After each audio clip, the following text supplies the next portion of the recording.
Office గురించి కూడా చెప్పడం జరిగింది.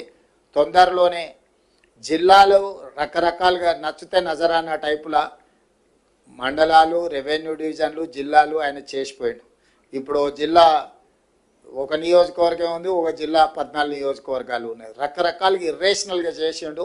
నిన్నమన్న అందరూ చర్చలు విజ్ఞప్తులు చేస్తారు, మా కొన్ని మండలాలు తీసి అనలేయండి, కొన్ని మండలాలు తీసి ఇన్లేయండి అని. లేకపోతే వరంగల్ అయితే వరంగల్ అనుకోకుండా మాది ఒకటే సిటీ 2 జిల్లాలు చేసిరు, మొత్తం మా ఉనికే మనుగడనే పోయింది, దాన్ని మొత్తం కలిపి ఒకటే జిల్లా చేయండి అని ఇట్లా రకరకాల డిమాండ్లు వస్తున్నాయి. మళ్ళీ పొలిటికల్ డెసిషన్స్ తీసుకుంటే న్యాయం జరగదు, సరైన విధంగా విభజన జరగదు.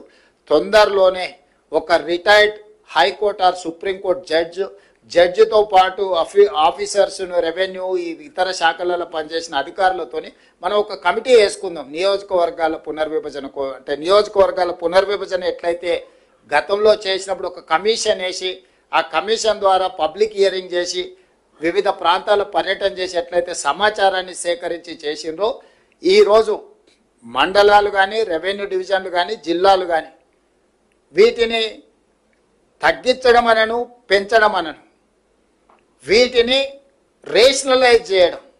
అంటే వీటిని ఏ రకంగా చేయాలా, జిల్లాల మండలంలో ఎంత జనాభా ఉండాలి, రెవెన్యూ డివిజన్లో ఎంత జనాభా ఉండాలి, జిల్లాలో ఎంత జనాభా ఉండాలి అనేది ఒక ప్రాతిపదిక చేసుకోవాలి. ఒక దగ్గర 3 లక్షలు ఉండి ఒక దగ్గర 1 కోటి ఉండరు అనుకో, దీన్ని ఏ రకంగా మనము పరిపాలన చేయగలుగుతాం? ఇట్లాంటి సమస్యలు మా దృష్టికి వచ్చినాయి. తొందరలోనే దీనికి సంబంధించి రేపు బడ్జెట్ సమావేశాలలో పూర్తి స్థాయిలో చర్చ చేస్తాము. చేసి ఒక retired high court or supreme court judge నేతృత్వంలో ఒక కమిషన్ అపాయింట్ చేస్తాం. ఒక 6 నెలల్లో అన్ని ప్రాంతాలు పర్యటన చేసి ప్రజల డిమాండ్స్ తీసుకొని ఫస్ట్ మండలాలు రేషనలైజ్ కావాలి. ఇవాళ ఒక మండలం 1,50,000 జనాభా ఉంటే ఒక మండలం 4,000, 3-4 గ్రామాలు కలిసి కూడా మండలం చేసిపోయారు గతంలో. ఓ లీడర్ నచ్చితే ఆ లీడర్ ఊరినే దాని చుట్టూతో 2 ఎంపీటీసీలు కలిపి 3 కలిపి ఒక మండలం చేసింది. నేను అంతకుముందు ఎంపీగా ఉంటే మల్కాజ్గిరి పార్లమెంట్లో జిల్లా పరిషత్ మీటింగ్కి పోయి కూర్చున్నాం, అందరు కూర్చుని కింద చూస్తే ఎవరు లేరు. నేను సీఈఓని అడిగిన, మీటింగ్ స్టార్ట్ చేయాలి కదా, జడ్పీ జిల్లా పరిషత్ వీళ్ళంతా ఎక్కడ ఉన్నారని. వచ్చారు కదా సార్, అందరు వచ్చారు, స్టార్ట్. అందరు ఏడు ఉన్నారా అంటే ఒక ఆయన చైర్మన్, ఇంకొక ఆయన వైస్ చైర్మన్, ఇంకొక ఆయన ప్రతిపక్ష నాయకుడు, అందరు ఇక్కడనే ఉండరు. 5 మంది కలిపి జిల్లా పరిషత్. 5లో ఒక ఆయన నేను వస్తలేనని చెప్పి మిగతా 4 వచ్చి నా పక్కల్ని ఇటు కూర్చురు. కింద ముందలు ఎవరు లేరు, ఎవరి దిక్కు చూసి మాట్లాడాలి. అది కూడా ఒక జిల్లా పరిషత్ కింద చేసిర్రు.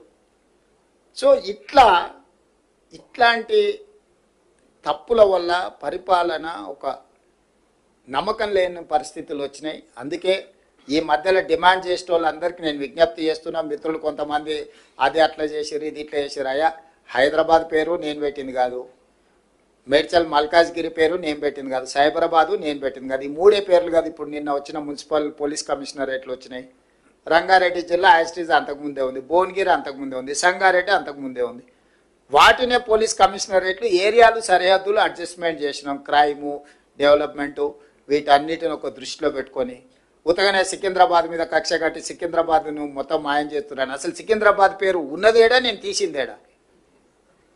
హైదరాబాద్, సికింద్రాబాద్ జంట నగరాలు హైదరాబాద్ మున్సిపల్ కార్పొరేషన్లో, గ్రేటర్ హైదరాబాద్ మున్సిపల్ కార్పొరేషన్లో యాస్టీస్గా ఉన్నాయి.